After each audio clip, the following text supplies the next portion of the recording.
I was 34, a pediatric occupational therapist, and I believed spare house keys meant trust more than convenience.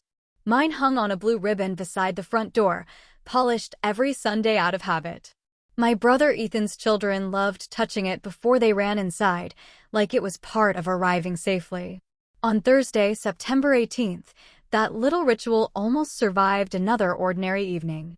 Then, at exactly 6:42 p.m., my phone buzzed with 7 words that erased years of pretending everything was normal. Kids are in a cab to your place. Months later, I would still remember the sight of that same blue ribbon lying across my kitchen table beside 2 untouched backpacks. What I didn't understand then was that those 7 words hadn't begun the story. They were simply the first moment I could no longer ignore the story my family had been writing for years. Looking back now, I can trace every decision, every excuse, and every silence that carried us toward that taxi. Growing up, my family never openly admitted there was a ranking system, but everyone understood it anyway. My older brother Ethan always occupied the top spot. If he forgot birthdays, someone else mailed the gift. If he missed rent, someone quietly covered it. If he disappointed people, we called him overwhelmed instead of irresponsible. The rest of us adjusted around him because it seemed easier than expecting him to change. For me, that adjustment became almost automatic. The blue ribbon holding my spare house key became an unspoken family symbol. Ethan borrowed that key more than anyone. Sometimes it was because he'd forgotten his own. Sometimes because he needed me to feed his dog while he worked late. Other times because he wanted somewhere safe for his children after school.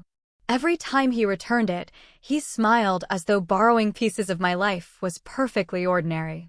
His children, Lily and Noah, were never the problem. Lily had just turned 10 and collected pressed flowers inside old library books. Noah was 7 and insisted every dinosaur drawing needed a tiny smiling face because, according to him, even dinosaurs probably had good days. Whenever they stayed with me, they lined their shoes neatly by my hallway bench without being asked. Before bedtime, Noah always checked whether the blue ribbon key was still hanging beside the door. "Good," he'd whisper. "That means everybody knows where home is." I loved those children enough that I stopped noticing how often love was being used to cover someone else's absence. The uncomfortable truth is that I wasn't simply another victim of Ethan's behavior. I helped normalize it. When relatives praised me for being such a dependable sister, I accepted the compliment instead of asking why dependability was expected from me but optional for him. Every last-minute favor became evidence that I could handle more, never evidence that Ethan should handle his own responsibilities. Looking back, I can name at least a dozen moments I should have questioned. The forgotten school pickup that became my emergency. The canceled birthday dinner because Ethan had something come up. The weekend camping trip he promised the kids before asking me, only 12 hours beforehand, whether I could take them because he'd double-booked himself again. Every incident ended exactly the same way. Someone sighed. Someone laughed awkwardly. Someone said, "That's just Ethan." And life moved forward. By September, I had started drawing gentle boundaries. Nothing dramatic. Just written confirmations instead of vague phone conversations. If Ethan needed help with Lily and Noah, I wanted dates, pickup times, and return times clearly agreed upon. I even joked that my calendar deserved more respect than my memory. To my surprise, he agreed. On Monday, September 15th, he texted me. "Thursday. Meeting until 8:30. Can you keep the kids from 5:30? I'll pick them up before 9. ****. I replied within 4 minutes. "Yes. Please confirm Thursday morning too. ***. Thursday came. At 8:17 a.m., another message arrived. "Still good? Yes. See you at 5:30. ***. At 12:06 p.m., he sent a thumbs-up emoji. At 3:48 p.m., he texted again. Traffic might make me 5 minutes late. Everything was documented. Everything was confirmed. Even my neighbor, Mrs. Delgado, heard me mention that Ethan would be dropping the kids off himself because she had offered to water my garden if I ended up leaving the house. I smiled and told her everything was arranged. Nothing about that afternoon suggested disaster. There was only one moment that should have stayed with me. Around 4:10 p.m., Ethan called while I was finishing paperwork at my clinic. His voice sounded unusually cheerful. "You worry too much." "I just like plans," I answered. He laughed. Then he used the sentence I'd heard so many times it barely registered anymore. "Family figures it out." I remember rolling my eyes without thinking. "Only if everybody actually shows up." "You'll see," he replied. I almost asked what he meant. Instead, I hung up, drove home, straightened the guest room where Lily and Noah usually slept, and absent-mindedly adjusted the blue ribbon holding my spare house key so it hung perfectly straight beside the front door. At the time, it felt like another ordinary Thursday. It was the last ordinary thing that happened that day. At exactly 6:42 p.m., my phone vibrated while I was setting 3 bowls on the kitchen table. I smiled automatically, expecting Ethan to say he was outside. Instead, the screen showed one message. "Kids are in a cab to your place." I stared at it for several seconds, convinced there had to be another sentence loading beneath it. There wasn't. I called him immediately. 1 ring. Then voicemail. I tried again. Straight to voicemail. A 3rd time. Nothing. I typed, "Where are you?" "What do you mean they're in a cab? ****. The message delivered. No reply. 30 seconds later I sent another. "Ethan, answer me. This isn't funny. ***. Delivered. Still nothing. At 6:49 p.m., my doorbell rang. Outside stood a tired taxi driver beside Lily and Noah. 2 backpacks rested neatly on the sidewalk, each zipped all the way closed. Noah clutched the strap of his dinosaur backpack with both hands. Lily held an envelope with my address written across the front in Ethan's handwriting. The driver removed 2 small suitcases from the trunk. "Are you Claire?" he asked. "Yes." The trip was prepaid in cash. He handed me his phone. "Your brother said you'd know what was going on." I didn't. I signed the receipt with a hand that suddenly didn't feel connected to the rest of me. The children walked inside without saying much. They looked more confused than frightened, as though they believed adults always understood things children couldn't. Lily finally handed me the envelope. Inside was nothing except a folded $20 bill. No note. No explanation. Just $20. The finished dinner sat on the kitchen counter exactly as I'd left it. 3 bowls. 3 glasses of lemonade. The smell of baked chicken filled the room while Noah quietly removed his shoes and lined them beside the hallway bench like he always did. Everything looked prepared for an ordinary evening. Nothing about it was ordinary anymore. I called Ethan again. This time the call didn't even ring. His phone had been turned off. I opened our text thread. The last message remained the same. "Kids are in a cab to your place." At 7:11 p.m., I noticed something worse. My newest messages no longer showed as delivered. They simply sat there. Undelivered. He hadn't lost signal. He had blocked me. I checked every app we normally used. Calls. Messages. Email. Even the family group chat. Silence. It was as if my brother had carefully erased every road leading back to him. Noah wandered into the kitchen. "Did Dad have to work late?" His voice carried genuine curiosity, not fear.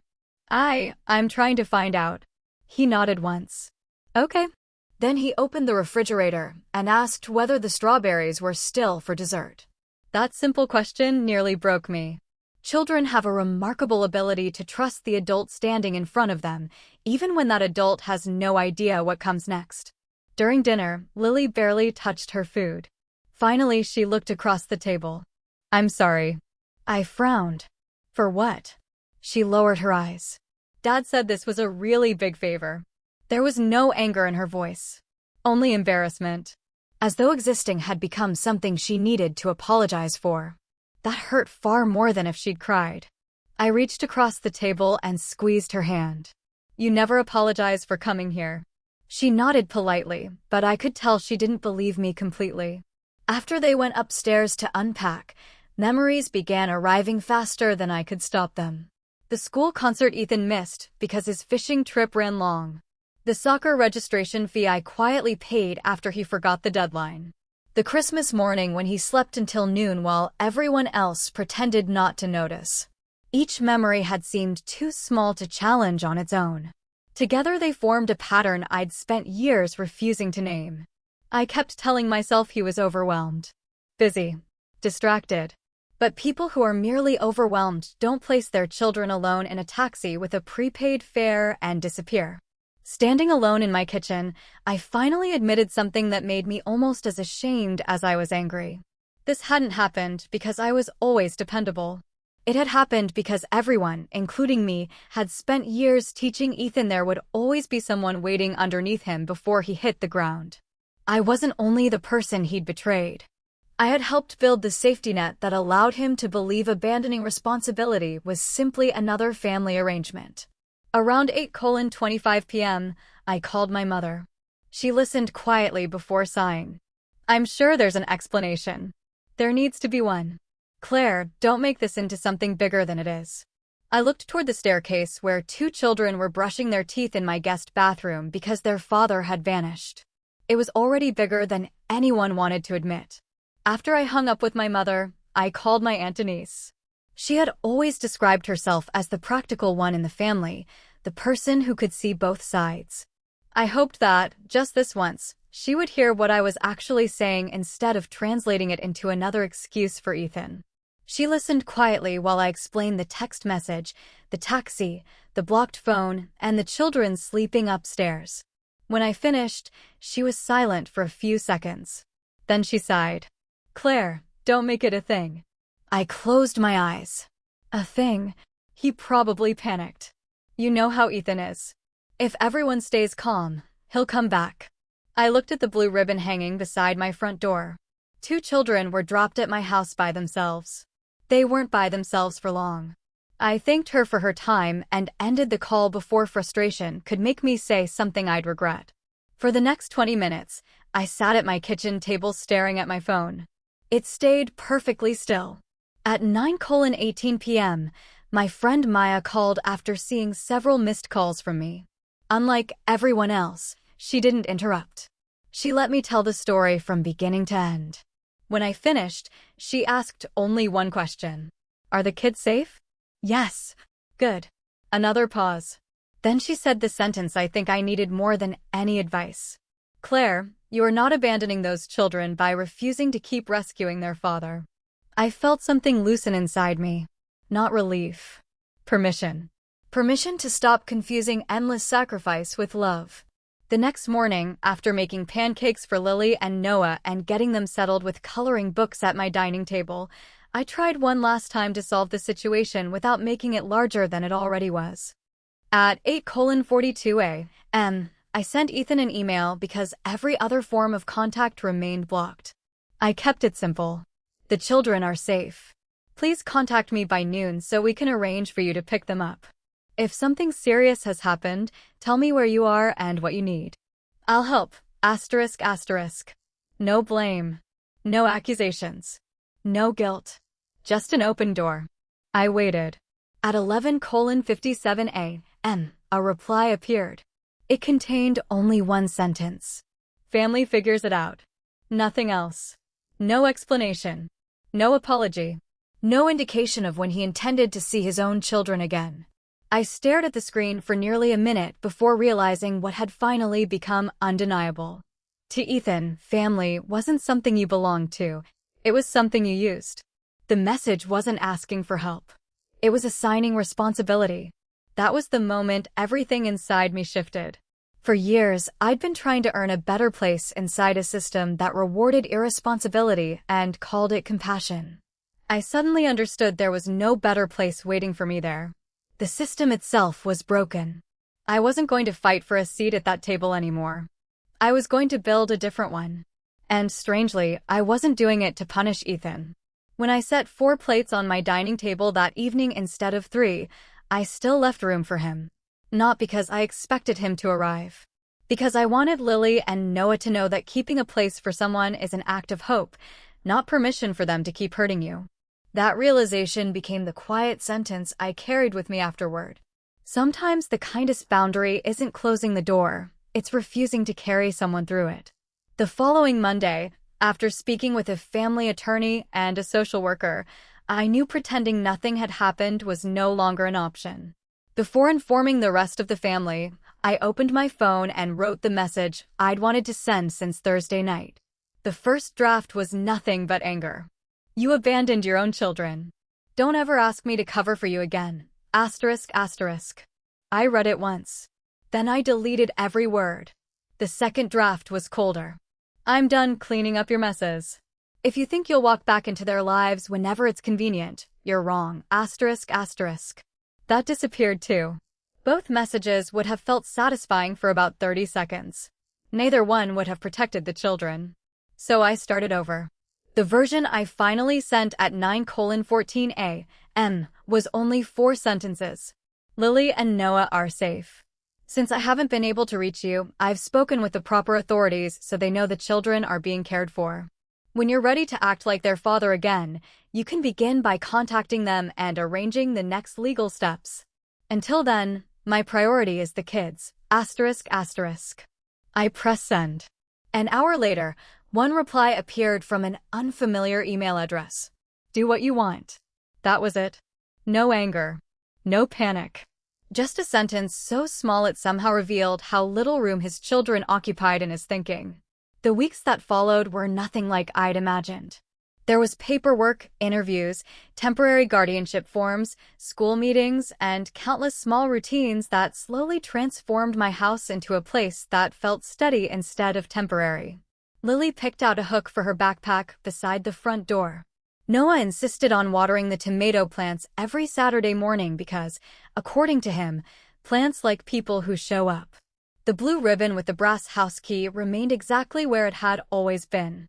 Only now, the children reached for it every afternoon after school before running inside. It became less a spare key than proof that someone would actually be home. I heard about Ethan mostly through other people. My cousin Ryan mentioned that he had lost his apartment. A former coworker told me he'd been missing shifts for weeks before finally resigning. The polished image he'd spent years protecting unraveled quietly, not because I exposed him, but because there was no longer anyone left quietly covering his absences. One rainy afternoon in late November, there was a knock at my front door. I looked through the window. Ethan. For the first time in nearly 9 weeks. I didn't open the door immediately. Instead, I finished drying the dishes, folded the kitchen towel, and checked that Lily and Noah were upstairs finishing their homework. Only then did I unlock the door. He looked older than I remembered. His beard was uneven, his shoulders slumped, and the confidence that usually arrived before he did was nowhere to be found. He started with the familiar tactics. "You've turned everyone against me." I said nothing. "You've always liked being the responsible one." Still nothing. The silence forced him to keep talking until his rehearsed explanations ran out.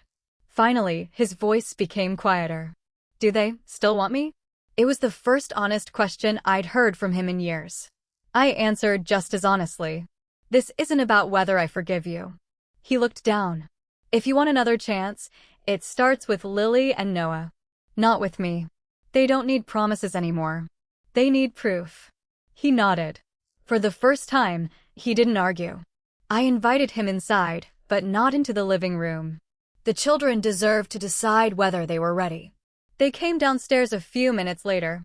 What happened next belongs to them. The 3 of them spent nearly an hour together behind the closed guest room door. I never listened through the wall.